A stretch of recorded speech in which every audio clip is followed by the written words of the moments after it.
unang encounter. ko talaga kay Boss Toyo. Yung unang kita, ano sabi niya sa'yo? Kwento mo kami tungkol dyan. Actually, unang kita, Oo. na-amaze ako. Oo. Parang natulala ako kasi nag-content agad kami. Pinapunta niya ako dun sa bahay niya mismo. Okay. Pinapunta niya ako sa bahay niya mismo.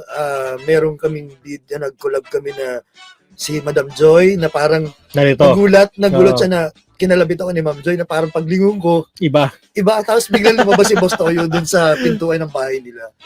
Tapos yun sa Pound Shop Pinoy Pound Star ni Boss Toyo, nag-collab din kami. Ganun din, na parang nagulat si Madam Joy sa akin. Iba, ilalo si Madam Joy din. Iba yung bait at saka pakikisama. Napaka-humble ng mag-asawa.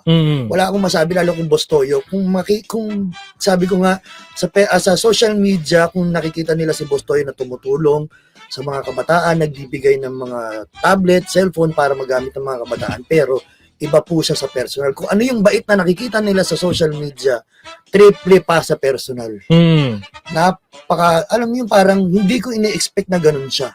Kasi si Boss Toyo nga parang lagi, alam naman ng lahat na ang background ni Boss Toyo na simula talaga sa wala, nagkabisyo, nalulong, nakulong, pero bumangon talaga siya.